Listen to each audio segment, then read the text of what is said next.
seguidor meu mandou uma mensagem um pouco agressiva, dizendo que eu ia falar com você, e me disse assim: ele é uma Cassandra, vive profetizando a tragédia. E eu escrevi ao meu seguidor, lembrando a ele como historiador, para quem não lembra da Guerra de Troia, Cassandra era uma mulher que falava que tudo ia dar errado, só que deu errado. Cassandra estava certa. Cassandra sabia que Troia estaria condenada, só que ela estava condenada pelo deus Apolo a que ninguém acreditasse nela. Ela nasce também de um outro problema, é que em uma crise militar, você deve ouvir estrategistas militares. Em um debate gramatical, você deve ouvir professores de português. Em uma crise de saúde, você deve ouvir especialistas em vírus, em microbiologia, médicos, infectologistas. É lógico, não vai se chamar um especialista em arte barroca para tratar de uma crise de vírus. Que antibiótico não vai funcionar para isso, por exemplo. Ela sequer distingue o que é um medicamento contra bactéria e contra vírus. Ela sequer distingue o básico da classificação, porque é natural, não é uma reclamação. Eu também não entendo nada de nada. Nós estamos aqui falando sobre minha função de historiador. E isso eu tenho que ouvir aos especialistas. E os especialistas têm um consenso. É claro que tem vozes discordantes. Até hoje. Até hoje, as vozes são discordantes, quer dizer, elas continuam discordando, mas a totalidade da maioria absoluta dos médicos especialistas do mundo defendem isolamento, o mais radical possível, para salvar o maior número de vidas. Todos que puderem ficar em casa devem ficar, e as pessoas debatem como se fosse opinião. Isso não é o seu gosto por baunilha ou chantilly, não é um gosto pessoal. Não é um gosto pessoal. Às vezes eu tenho raiva porque eu fui testemunha aqui do meu prédio de uma festa em outro prédio. Eu pensei, liberdade é um grande valor. Então, as pessoas que dão uma festa durante a pandemia, elas deveriam poder dar a festa, desde que assinassem um documento dizendo em caso de infecção serão trancadas, como na epidemia de 1665-66 em Londres, serão trancados, vamos escrever uma frase religiosa na porta e passar comida debaixo da porta, porque essa pessoa que não obedece vai lotar a UTI, vai ficar com respirador, e aquela coitada que foi obrigada a ir trabalhar porque recolhia lixo, porque entregava comida nas casas, essa que lutou para não ficar contaminada vai ser punida por aquele imbecil que decidiu dar uma festa em plena epidemia. Comemorando o quê? Comemorando absolutamente o quê? Parece aquele papel da banda de música, a banda orquestral do Titanic, que continuou tocando enquanto o navio afundava. Alguns pontos, aliás, sobre isso que eu queria fazer. Quando eu vim aqui falar sobre isolamento, hoje eu abri, né, a conversa falando sobre isso, eu estou fazendo justamente isso. Olha, temos um estudo feito na Alemanha, publicado na revista Science, que acompanhou não sei quantos mil testes, que determina quais são as porcentagens que cada medida de isolamento contribui. Se você discorda disso, excelente. Mas não adianta você... seu estudo. Apresente seu estudo, né? Exato. Porque essa é a questão, Átila, é um argumento. A diferença entre opinião e argumento é que a opinião é subjetiva, é sua. Você gosta dos filmes do Rossellini, você odeia a música do Queen. Isso é uma opinião. E é o seu direito, livre, democrático. Agora, argumento...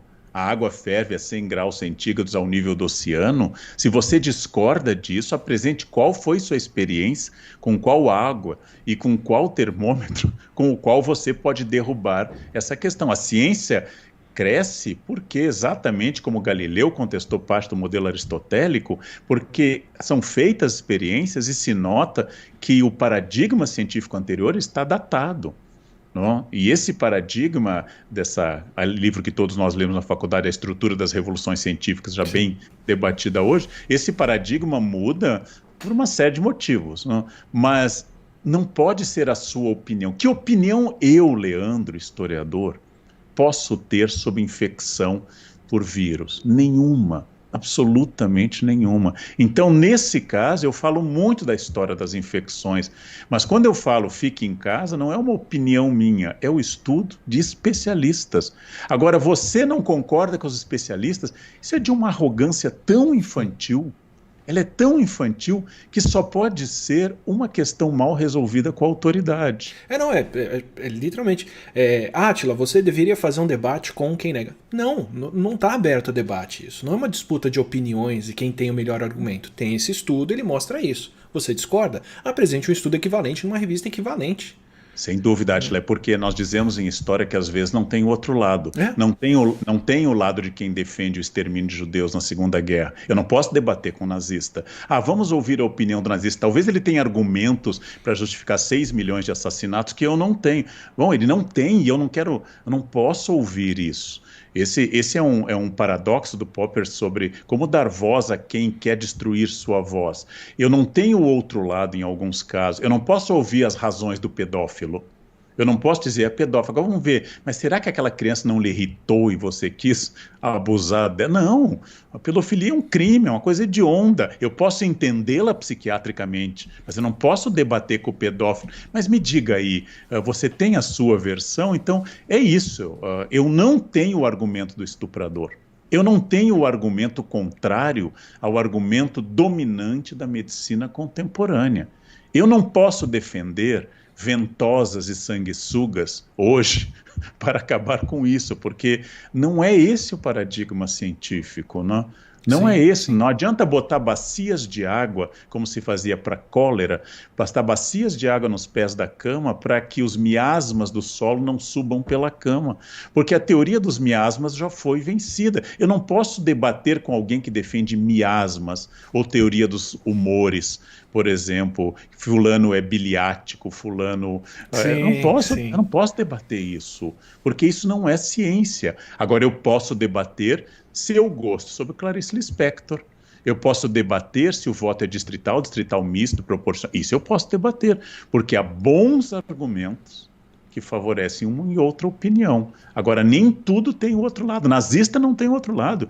Estuprador não tem outro lado, né? Gente que é a favor da morte não tem o outro lado. Eles são assassinos da vida alheia. Não são nem suicidas, porque o suicídio em filosofia é defendido por gente como estoico, que acha que você tem direito a ser seu próprio libertador, como diz Sêneca. Mas eu não posso matar. Isso não é defendido por ninguém. Então, se você acha que não tem uma epidemia, perfeito, vá para a UTI e abrace as pessoas. Morra feliz na sua crença. Né? Vá lá abraçar, vá fazer trabalho voluntário no setor infeccioso do hospital sem máscara. Para mostrar, vá para a UTI e abrace as pessoas. Morra feliz na sua crença. Né? Vá lá abraçar, vá fazer trabalho voluntário no setor infeccioso do hospital sem máscara. Para mostrar sua ousadia, sua coragem. Né? Destrua a sua vida. Mas você não pode destruir a dos outros. Né? Você não pode submeter os outros ao risco. Estrada culta, muito mais do que eu, me disse, você não sabe se esse vírus foi feito em laboratório ou se ele é zoonótico, se ele é de origem natural, animal. E eu disse, bom, se alguém está lhe apontando uma arma na rua, não importa se ela foi feita na impressora 3D ou se foi importada, você vai morrer igual. Se esse vírus é um plano chinês para dominar o mundo, destruindo todos os seus clientes, o que eu acho fascinante, né? A China decidiu dominar o mundo destruindo todos os seus clientes. Né? Exatamente. Né? A China querendo dominar o mundo onde não tenha ninguém.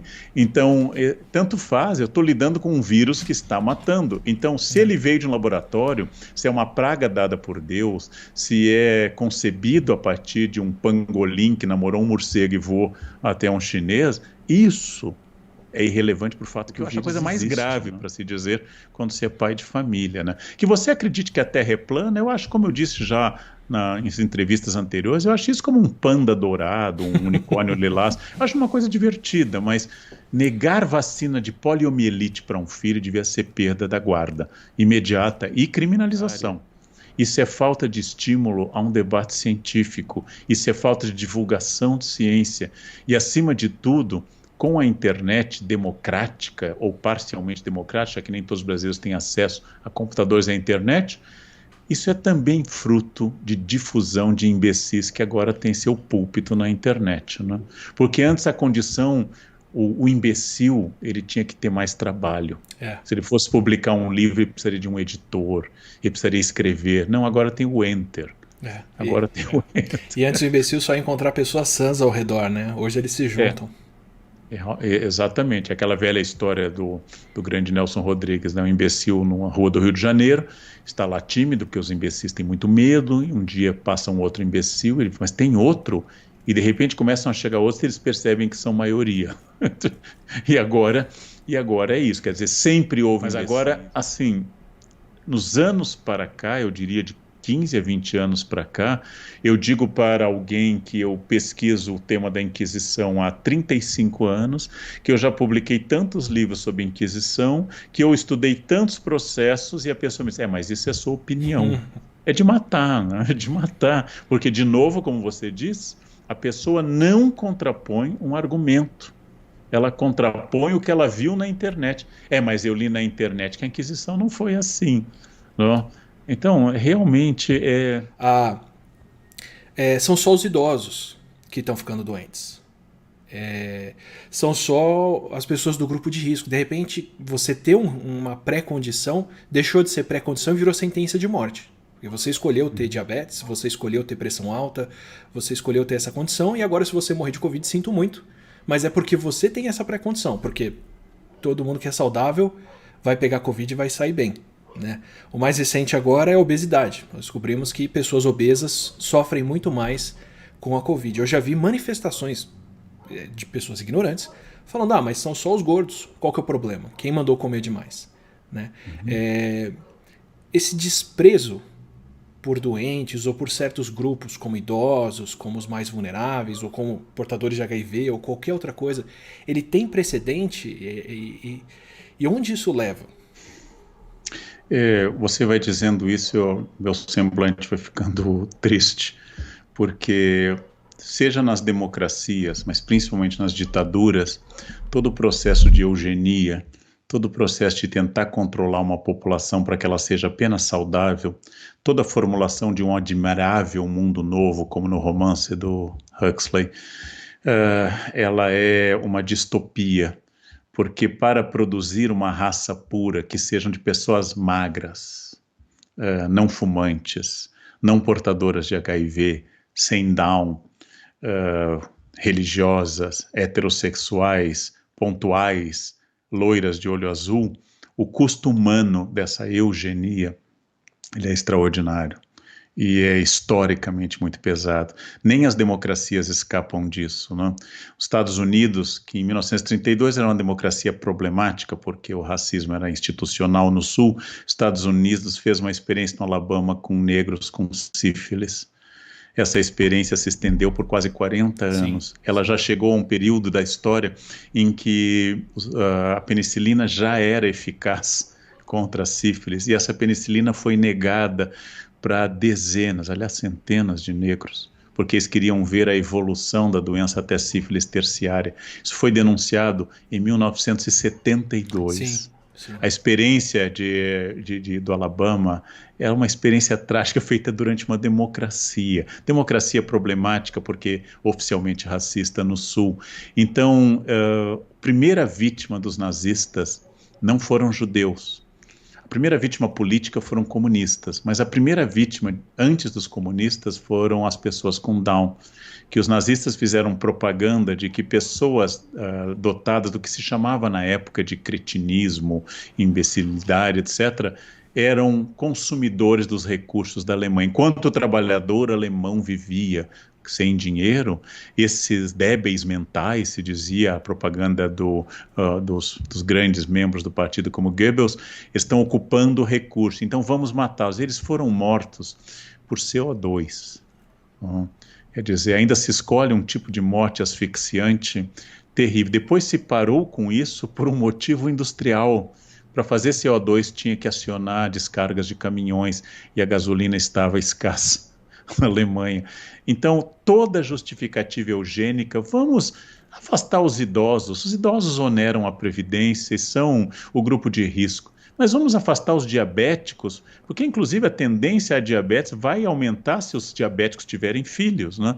Então vamos afastar os diabéticos, vamos afastar os portadores de HIV, afinal são uma minoria na população, é verdade, morre mais gente por outras doenças do que hoje, felizmente com o programa brasileiro, morre menos. Só que nós fomos afastando, não sobra ninguém, porque, de fato, quem está com o peso perfeito, pratica atividade física, come apenas brócolis no vapor com água mineral exposto ao luar, e apenas coisas assim, realmente é pouquíssima gente.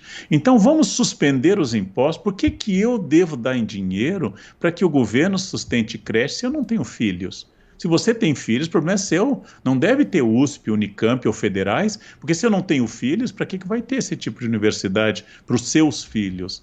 Vamos suspender tudo que eu pago de imposto para tudo, porque se eu tenho plano de saúde, para que ter SUS? Quando a realidade demonstrou que o SUS, filho de um artigo felicíssimo da Constituição de 88, é o que nos separa da barbárie hoje. O SUS nos separa da barbárie. Um antigo ministro da Saúde, eu nunca sei se essa semana é o antepenúltimo ou o penúltimo, eu perdi um pouco a conta, entrou no poder falando mal do SUS. Eis que, no meio da crise, já estava com o jaleco do SUS, porque ele viu o que o SUS representa no Brasil. Ele viu o que... Então, toda vez que eu relativizo a vida humana, toda vez que eu digo que tem um grupo que não merece viver por ser judeu, ou gordo, ou gay, ou diabético, ou obeso, ou velho, eu introduzo algo muito perigoso que vai se voltar contra toda a sociedade. O resultado do sonho e do delírio nazista não foi a derrota dos nazistas, foi a destruição de toda a Alemanha. A Alemanha estava arrasada em 45 porque um bando de loucos encontrou outro bando de loucos que disse que um grupo não merecia viver. E isso conduziu à guerra. Então, isso destrói o país. A única chance da gente ser humano é a gente entender que a vida humana vale a pena de qualquer jeito, inclusive a dos políticos. Eu sou tão radical nessa defesa. Vou deixar muito claro para todo mundo, salvar vidas também envolve manter uma economia saudável e funcional. Não tem ninguém aqui falando joga-se tudo pela janela em nome de qualquer coisa, né? Só que tem que ser esse balanço justamente para a gente trabalhar para o ser humano, né?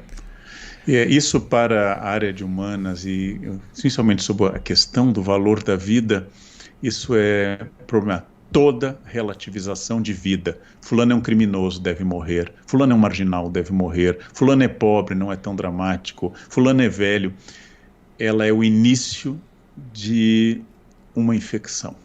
E essa infecção não é controlada só naquele grupo, não? Só naquele grupo. Então a gente tem que reprimir, inclusive, a nossa vontade de que alguns líderes morram. Nós temos que reprimir, inclusive, isso. Eu já vi gente desejando a doença para algumas famílias famosas no Brasil. Não, nem para eles. Nem para eles se pode desejar doença ou morte. Todos são humanos. No fundo, bem no fundo, são humanos.